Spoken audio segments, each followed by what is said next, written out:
Rome should have collapsed 100 times before it ever became an empire. It was born in blood, raised in betrayal, sustained by war, and destroyed slowly, painfully, by its own success. Empires usually fall because of enemies at the gates. Rome fell because it conquered the world and then could no longer carry its own weight. This is not a myth. This is not legend. This is not the romantic Rome of marble statues and heroic speeches. This is the true rise and fall of the Roman Empire, told as it was lived, by soldiers who never returned home, by senators who sold the republic for power, by emperors who believed themselves gods, and by ordinary people crushed beneath history's greatest machine. This is the story of how a small riverside village became the most powerful empire the world had ever seen, and how that same empire slowly, inevitably, destroyed itself. The birth of Rome, 753 to 509 BCE. Long before Rome ruled the world, it struggled just to survive. The land was unimpressive, a swampy stretch along the Tiber River, plagued by malaria, surrounded by hostile tribes, no natural resources, no great coastline, no obvious destiny. And yet, Rome endured. According to tradition, the city was founded in 753 BCE by Romulus, a warrior raised by a wolf after being abandoned to die. The story is myth, but the violence at its core is real. Rome's earliest history is soaked in blood. Romulus did not build Rome with consent. He built it with force. When the settlement lacked women, the Romans abducted their neighbors' daughters in what history remembers as the rape of the Sabine women, not an act of lust, but a calculated political crime. War followed, then uneasy peace, then absorption. From the very beginning, Rome learned a lesson it would repeat for centuries. Enemies are not destroyed, they are absorbed. Rome grew not by erasing others, but by turning them into Romans. The kingdom, power without limits. For nearly 250 years, Rome was ruled by kings. Some were capable, others were monsters. The final king, Tarquinius Superbus, Tarquin the Proud, ruled through terror.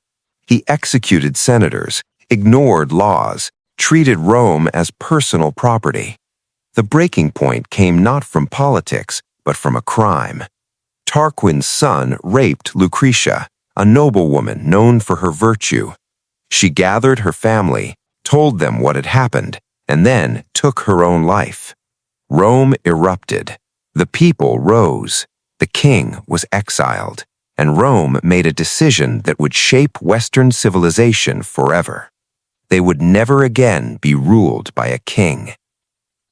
The Roman Republic is born, 509 BCE. Rome became a republic, a state ruled not by one man, but by laws. Power was divided. Two consuls ruled together, each able to block the other. The Senate advised, assemblies voted. But the republic was never truly equal. Patricians, the aristocracy, controlled wealth and politics. Plebeians, the common people, fought, worked, and died in Rome's wars. Conflict was constant. Yet war made Rome stronger. A republic forged in war. Rome was always at war, against neighboring Latin tribes, against the Etruscans, against the Samnites, against anyone who stood in the way. The Roman soldier was not the strongest, nor the best equipped, but he had discipline, and Rome had patience. Rome lost battles. Rome lost armies. Rome lost entire generations, and Rome kept fighting. By the 3rd century BCE, Rome controlled all of Italy. Then it faced a true superpower. Rome versus Carthage, wars that shaped the world. Carthage was rich, Rome was stubborn. The Punic Wars were not just wars, they were genocidal struggles for survival. And from them emerged one of history's greatest commanders, Hannibal Barca. He marched an army, including war elephants, over the Alps into Italy. He annihilated Roman legions at Cannae, killing over 50,000 soldiers in a single day. Rome was nearly destroyed, but it refused to surrender. Instead, it changed strategy, avoided direct battle, and slowly strangled Carthage. In 146 BCE, Rome destroyed Carthage completely. The city was burned, the people enslaved, the land cursed. Rome now ruled the Mediterranean, and that victory began the Republic's decay. The Roman Republic rots from within.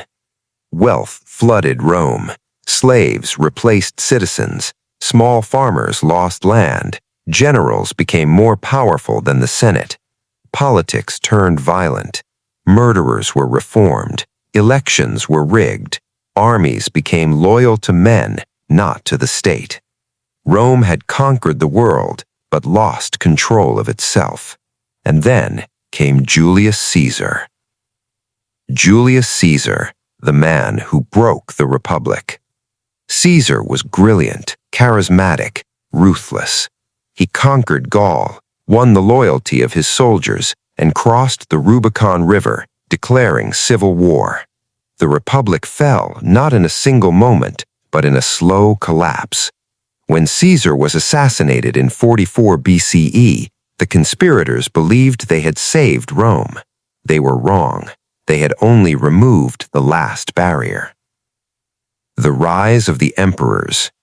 Civil war followed. Then came Augustus. Rome became an empire in all but name.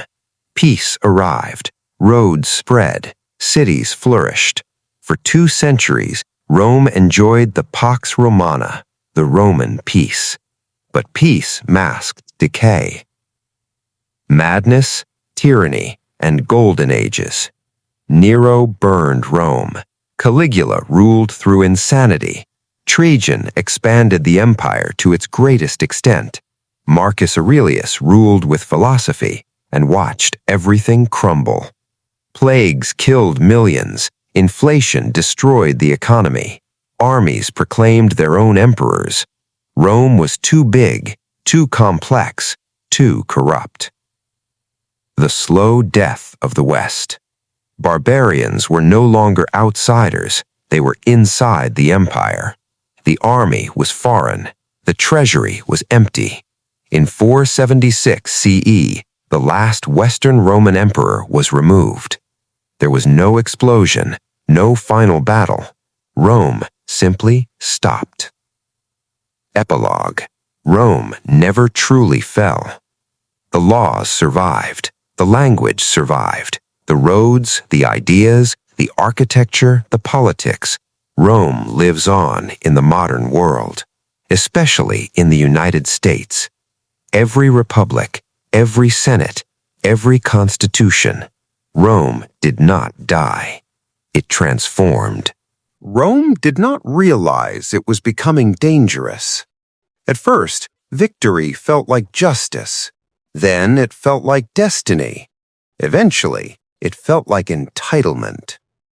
After the fall of the kings, the Republic believed it had outgrown tyranny forever. Laws replaced crowns. Elections replaced bloodlines. No man was meant to stand above the state. But Rome was still young, and youth mistakes power for wisdom. The Republic's survival depended on war. Every year, new enemies arose. Every year, Roman citizens were summoned to fight. Farmers turning into soldiers, soldiers returning as ghosts. They fought not for glory, but because Rome demanded it. At the heart of the Republic stood the Senate, elder statesmen wrapped in tradition, obsessed with honor, terrified of losing control. Across from them stood the common people, the plebeians, who carried Rome on their backs but owned almost none of it. This tension never healed, it only hardened. The plebeians threatened to abandon the city more than once. They demanded rights, protection from debt slavery, access to law itself. Slowly, reluctantly, the Senate conceded. Tribunes were created. Laws were written down. The Republic bent, but did not break. What truly changed Rome was not politics. It was conquest. As Rome pushed outward across Italy, something irreversible happened. Rome stopped fighting for survival and started fighting for dominance. Each conquered city brought land, wealth, and slaves. Senators grew richer. Small farmers grew poorer. Soldiers returned home to find their fields seized by aristocrats who used slave labor instead of citizens. The Roman army was still made of citizens, but those citizens now had nothing left to defend except Rome itself. This is where the Republic's soul cracked. Rome's wars became longer, farther, and deadlier. Victories came at a cost no one wanted to count. When Rome encountered Carthage, the Republic met its mirror. Carthage was everything Rome feared: wealthy, maritime, global. Its power flowed through trade, not land. Its generals commanded mercenaries, not citizens. The First Punic War dragged on for over 20 years. Rome had no navy, so it built one from scratch. It lost fleet after fleet to storms and inexperience. Tens of thousands drowned, and Rome rebuilt again and again and again. By the time Carthage sued for peace, Rome had learned a terrifying truth. Rome could endure losses that would destroy any other state. That lesson would haunt the world. The Second Punic War pushed Rome to the edge of extinction. Hannibal did not just defeat Roman armies, he humiliated them. At Trebia, at Lake Trasimene, and finally at Cannae, where Roman discipline collapsed under tactical genius. Entire families were erased in a single afternoon. The Senate debated surrender. They chose defiance. Rome did something unprecedented. It refused to negotiate even after catastrophic defeat. It avoided Hannibal, starved his supply lines, and carried the war into Carthage.